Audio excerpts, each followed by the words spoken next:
المرسلین سیدنا و نبینا و مولانا محمد وعلی آلہ و صحبہ و اہل بیتہ اجمعین اما بعد۔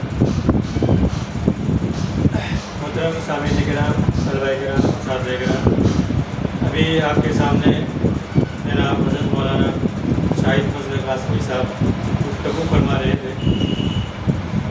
ماشاء اللہ مولانا سوچ رہا ہوں کہ میں تھوڑا سا معروف کرا دوں کہ بس میں کہہ رہا ہوں معروفی ایجوکیشنل فاؤنڈیشن کے سیکریٹری ہیں، اور آپ حضرات کو معلوم ہے کہ کسی بھی تنظیم کے لیے ایک سیکریٹری کی کیا حیثیت ہوتی ہے۔ میں سمجھتا ہوں اور شاید میں نے سنا یہ مطالعہ بھی کیا ہے، کسی بھی تنظیم کے لیے ایک سیکریٹری کی حیثیت وہی ہوتی ہے جس طرح ہمارے جسم میں کی حیثیت روح کی ہوتی ہے۔ ہمارے جسم کے لیے جس طرح روح کی حیثیت رکھتی ہے وہی حیثیت ایک سیکریٹری کی بھی رہتی ہے۔ بہرحال ہمارے لیے یہ اعزاز کی بات ہے، فخر کی بات ہے۔ ابھی آپ نے مولانا کی گفتگو کو سماعت کیا، جس انداز سے یہ گفتگو کر رہے تھے انتہائی معلوماتی، اور آپ نے بہت کچھ سیکھا ہوگا اور میں نے بھی بہت کچھ سیکھا اور حاصل کیا۔ خیر مولانا کے اندر ایک جذبہ ہے پورے معروف کے ڈیولپمنٹ کے لیے اور یہاں کی سوسائٹی کی بہتری کے لیے اور ایجوکیٹ کرنے کے لیے، طلبہ اور اسٹوڈنٹ کو آگے بڑھانے کے لیے، ان کی تعلیم کو مستحکم کرنے کے لیے یہ فکر مند رہتے ہیں کہ ان کے اندر ماشاء اللہ بہت اچھا جذبہ ہے۔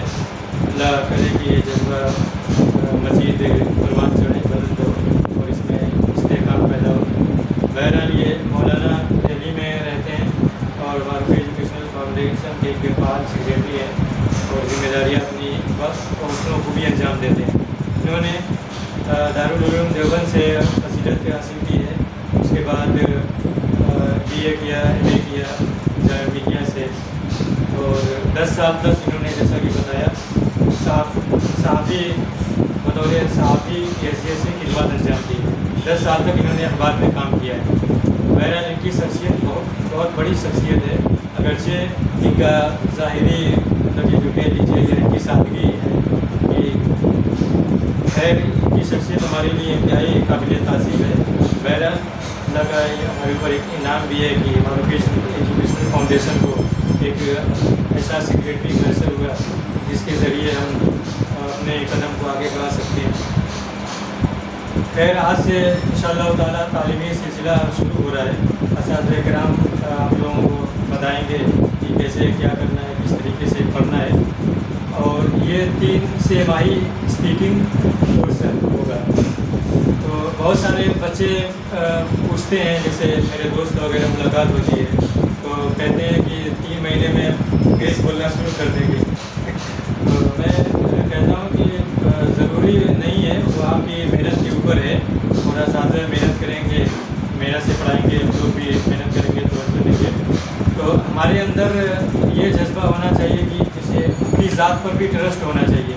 ہمارا یہ ہوتا ہے کہ ہم صرف اداروں پر ذمہ داریاں ڈال دیتے ہیں، یعنی صرف ہم اداروں پر ٹرسٹ کرتے ہیں، اداروں پر ذمہ داریاں ڈال دیتے ہیں یہ سوچ کر کہ اداروں کی ذمہ داریاں ہیں، کوچنگ کی ذمہ داریاں ہیں کہ وہ ہمیں ہر حال میں تیار کریں گے، 3 مہینے کے اندر کچھ قابل بنائیں گے۔